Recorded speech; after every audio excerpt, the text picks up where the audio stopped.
बहुत सुंदर कथा है ये जी। और उसके पीछे का रहस्य बहुत सुंदर है। अच्छा। कहा जाता है कि आत्मदेव नाम का एक ब्राह्मण था अच्छा। और वो ब्राह्मण को कोई संतान नहीं थी। उसकी वाइफ थी धुंधली, जिसका अच्छा। नाम था धुंधली। तो उसको लगा कि भाई संतान तो होनी चाहिए, नहीं तो हमारा श्राद्ध कौन करेगा। अच्छा। तो ये सोच करके वो बड़ा दुखी हो गया अच्छा।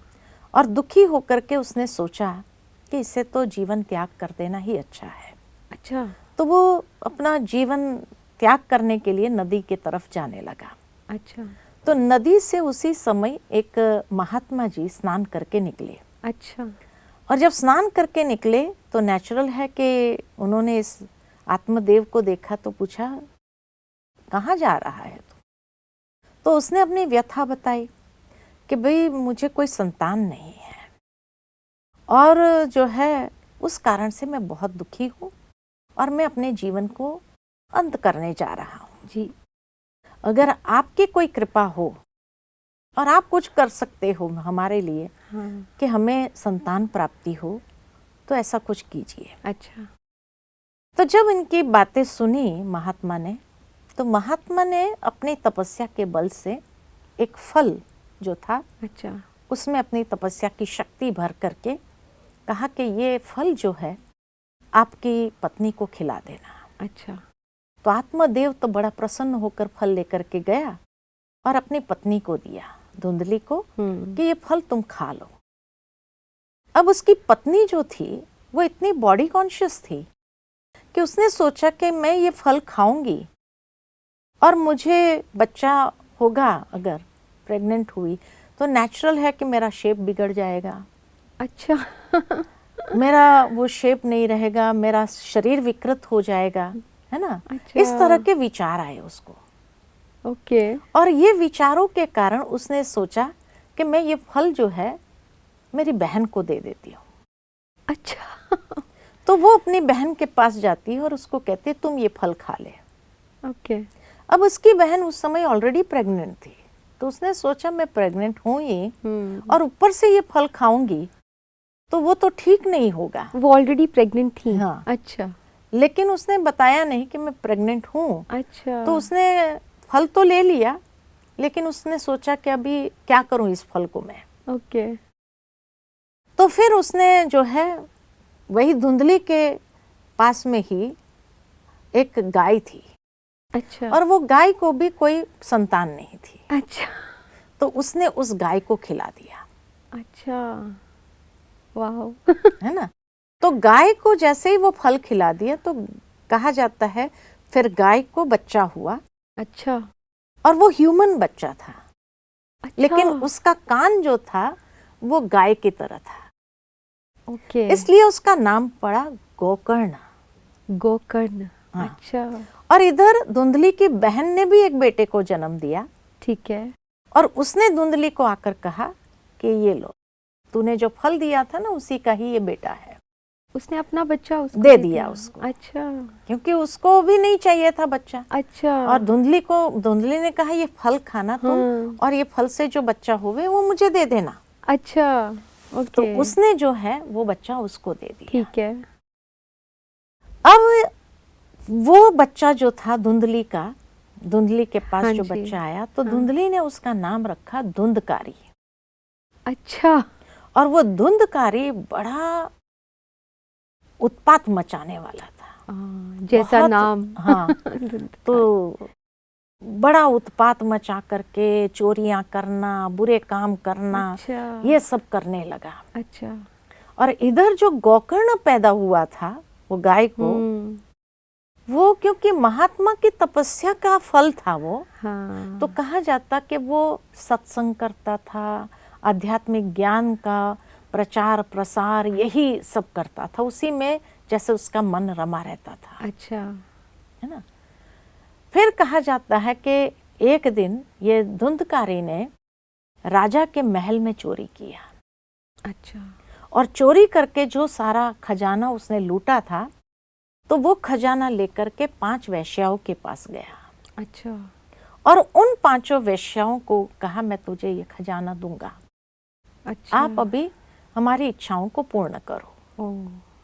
अब वेश्याओं ने सोचा कि ये तो राजा के महल से चोरी करके लाया है। अब राजा के महल से चोरी होगी तो जांच पड़ताल तो होगी, बिल्कुल। उस चोर के लिए कहाँ गया, और वो अगर राजा के सिपाही अगर यहाँ तक पहुंच गए हमारे पास, तो ये तो पकड़ा जाएगा, मारा भी साथ जाएगा, में, हाँ। हम भी फंस जाएंगे। बिल्कुल। तो ये पांचों वेश्याओं ने क्या किया, उसको मार डाला, धुंधकारी मार को। डाला। हाँ, अच्छा। खत्म कर दिया। अच्छा। और खत्म करके फिर जो है वो कहा जाता है कि धुंधकारी प्रेत योनि में जाता है। अच्छा।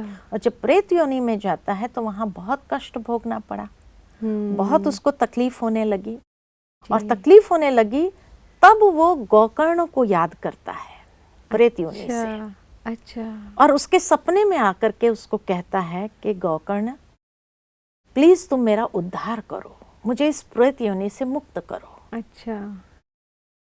तो कहा जाता है कि गोकर्ण ने 7 दिन की कथा रखी और 7 दिन उसने गीता का ज्ञान सुनाया। अच्छा। और वो गीता का ज्ञान जब धुंधकारी सुनता है तो फिर उसकी मुक्ति हो जाती है। अच्छा। स्वर्ग लोक से विमान आता है, उसको ले जाता है, प्रेत योनि से वो मुक्त हो गया। वाह। अब ये सारी कथा है। पहले तो दीदी मुझे कुछ कहना हाँ है जी। कि एक कथा सुनकर इतना अच्छा लग रहा था कि जैसे एक माँ समझाती है ना, बच्चों को स्टोरी सुनाती है। हाँ। तो पहले तो वो कथा में ही मजा आ गया और अब मुझे नहीं पता चल रहा कि रहस्य जो उसका है, हाँ जी। उसमें क्या होने वाला है। तो उसका रहस्य ये है जी। कि आत्मदेव, जी। आत्मदेव यानी आत्मा जो शरीर के अंदर विराजमान है, हाँ जी। आत्मा, हाँ जी। वो आत्मा के अंदर बड़ी शुद्ध भावनाएं थी, है ना, आगे बढ़ने की जीवन के अंदर अपने संसार को। लेकिन जब उसको साथी मिला, आत्मा को साथी मिलता है ये शरीर। हाँ। और ये शरीर है धुंधली। अच्छा। धुंधली माना जैसे धुंधलापन नहीं होता है, कंफ्यूजन। Oh yes yes. तो मनुष्य जीवन में जो कंफ्यूजन आ जाता हाँ है, जी। आत्मा ने जैसे शरीर धारण किया और जैसे ही बॉडी कॉन्शियस बनता है हाँ। ना, और उस अहंकार के अंदर आता है तो नेचुरल लाइफ में इतना कंफ्यूजन है। यस बिल्कुल। और जब बहुत कंफ्यूजन है तो आत्मा अंदर तड़प रही है।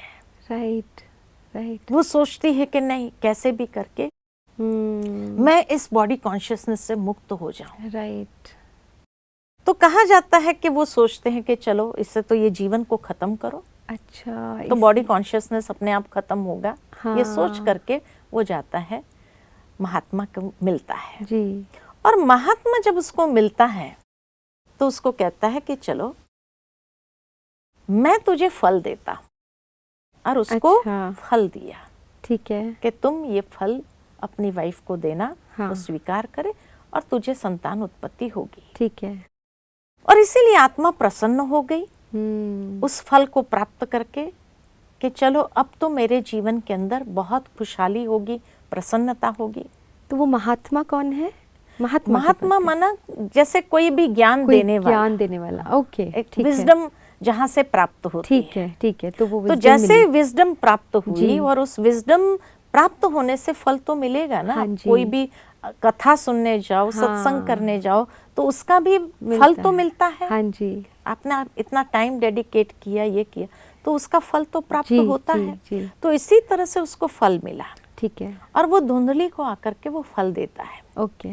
लेकिन उसके अंदर इतना बॉडी कॉन्शियसनेस, हाँ। तो उसने सोचा कि भी फल खाऊंगी तो मेरा बॉडी शेप खत्म हो जाएगा, मेरी सुंदरता खत्म हो जाएंगी। हाँ। और इसीलिए मैं कैसे ये फल खाऊं। हाँ। तो मनुष्य को सबसे बड़ी जकड़न अगर है आज की दुनिया में, वो है बॉडी कॉन्शियसनेस। वो अपने हेल्थ कॉन्शियसनेस को लेकर के, अपने फिगर कॉन्शियसनेस को लेकर के हर बात में इतना जैसे कि कॉन्शियस हो जाता है कि नहीं ये नहीं मतलब एवरीथिंग आज सब कुछ रिवॉल्व करता है बॉडी पर। यस, है ना। बाहरी तो देखो सुंदरता। कथा के अंदर भी कितनी अच्छी बात बताई अच्छे से बताई है ना। अब ले तो लिया उसने फल अपने पति से, आत्मदेव से, लेकिन उसने अपनी बहन को जाकर के दिया कि तुम ये फल खा लेना और जो बच्चा होगा मुझे दे देना। है ना, हाँ। ताकि मेरा फिगर बिगड़े नहीं। मुझे बच्चा भी मिल जाए। हाँ। और हाँ। ठीक है। तो अपनी बहन को दिया, अपनी बहन हाँ। अब वो तो पहले से प्रेग्नेंट थी, हाँ। है ना, तो इसलिए उसने वो गाय को खिला दिया हाँ। और गाय को बच्चा हो गया हाँ। गोकर्ण। ओके। कि बच्चा हुआ इंसानों जैसा, लेकिन उसके कान खाली गाय के जैसे थे, इसीलिए नाम दिया गोकर्ण। गोकर्ण। और क्योंकि वो स्पिरिचुअल विजडम से पैदा हुआ था, राइट। जो कहते हैं ना नया बर्थ होता है स्पिरिचुअल विजडम से। Yes yes. तो जो स्पिरिचुअल विजडम से बर्थ हुआ उसका, तो इसीलिए उसको आध्यात्मिकता बहुत पसंद थी। अच्छा। दूसरी बात कहा जाता है कि गोकर्ण, गोकर्ण जो है ये शिवजी का नाम है। अच्छा। शिव का लिंग है कर्नाटक डिस्ट्रिक्ट में। ओके। कर्नाटक में एक डिस्ट्रिक्ट है जहां पर हाँ जी। ये गोकर्ण का मंदिर है।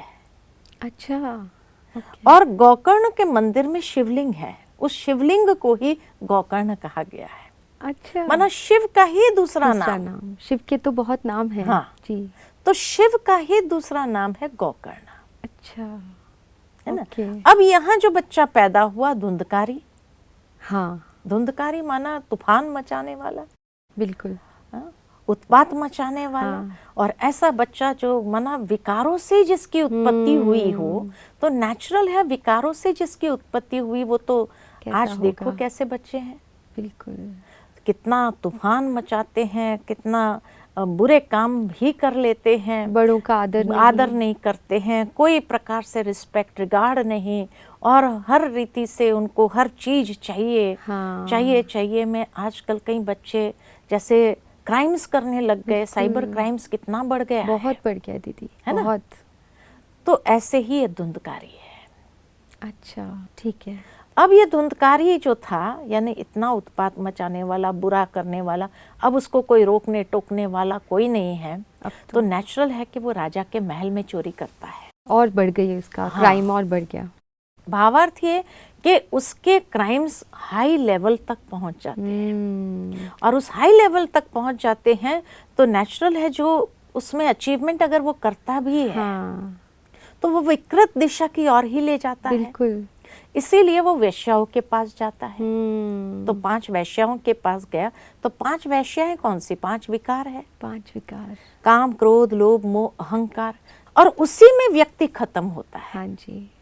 और जब व्यक्ति खत्म होता है, धुंधकारी खत्म हो गया, उसको मार डाला, विकारों ने उसको खत्म कर दिया। अच्छा। विकारों से व्यक्ति कभी उभरता नहीं है। हाँ।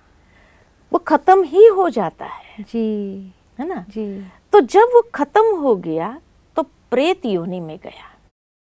अब प्रेत योनि क्या होती है? प्रेत योनि माना कोई वॉन्डरिंग सोल्स की योनि नहीं। हाँ हाँ हाँ। लेकिन जिस व्यक्ति ने जीवन पर्यंत बुरे काम किए हो, हाँ, गलत कर्म किए हैं, विकारों के वशीभूत कर्म किए हैं, जी, तो नेचुरल है प्रेत योनि माना तामसिक योनि। अच्छा। जहां और उसकी गिरावट होती है। इतनी अशुद्ध योनि, यानी मनुष्य जीवन में होते हुए अशुद्धि जहां भरपूर हो, ओके, ऐसी अशुद्ध योनि में जन्म लेता है तो प्रेत योनि में पहुंच जाता है। अच्छा। तब उसको अपना ये गोकर्ण याद आता है। यानी समझो कि वो उस प्रेत योनि में चला गया, लेकिन कहीं ना कहीं आत्मदेव का उसके प्रति आशीर्वाद का भाव होगा, या जो भी कहें। कहते हैं ना, पितृ हमेशा बच्चों को ब्लेस ही करते हैं, आशीर्वाद ही देते हैं, जैसे भी हो बच्चे, कैसे भी हो। तो ये आशीर्वाद उसको स्मृति दिलाता है, अच्छा, कि तुम गोकर्ण को याद करो। ओके। इसलिए वो गोकर्ण को याद करता है और कहते हैं मेरी मुक्ति करो, ओके, इस तामसिक योनि से मुक्त करो। ओके। तो नेचुरल है कि जो आज गिरते गिरते गिरते गिरते कलयुग में इतनी तामसिक योनियों में चले गए हैं, तो हमारे पितरों के ही आशीर्वाद है कि आज भले इस कलयुग के अति में पहुंच गए हैं, तब वो हमें स्मृति दिलाते हैं कि तुम गोकर्ण को याद करो, यानी शिव को याद करो। और परमात्मा शिव को जब याद करते हैं तो कहते हैं कि परमात्मा शिव हमें अनेक प्रकार के बंधनों से मुक्त करने के लिए गीता का ज्ञान सुनाते हैं। अच्छा। इसलिए गोकर्ण ने 7 दिन गीता का ज्ञान सुनाया जी। और बड़ी रिलीजियसली, जी। बहुत सिंसियरली धुंधकारी जी। वो गीता का ज्ञान सुनता है। अच्छा। भावार्थ ये कि कलयुग के अंदर सारे अभिशाप मिलेंगे आपको, हर प्रकार की बुराई मिलेगी, जी। लेकिन कलयुग को ही एक वरदान भी है। अच्छा। जो किसी युग को नहीं है, कलयुग को है। कलयुग को वरदान है। अच्छा। हर प्रकार की बुराई की अति होगी कलयुग के अंदर, लेकिन उसको वरदान ये है कि परमात्मा भी इसी युग में अवतरित होते हैं। Wow, beautiful.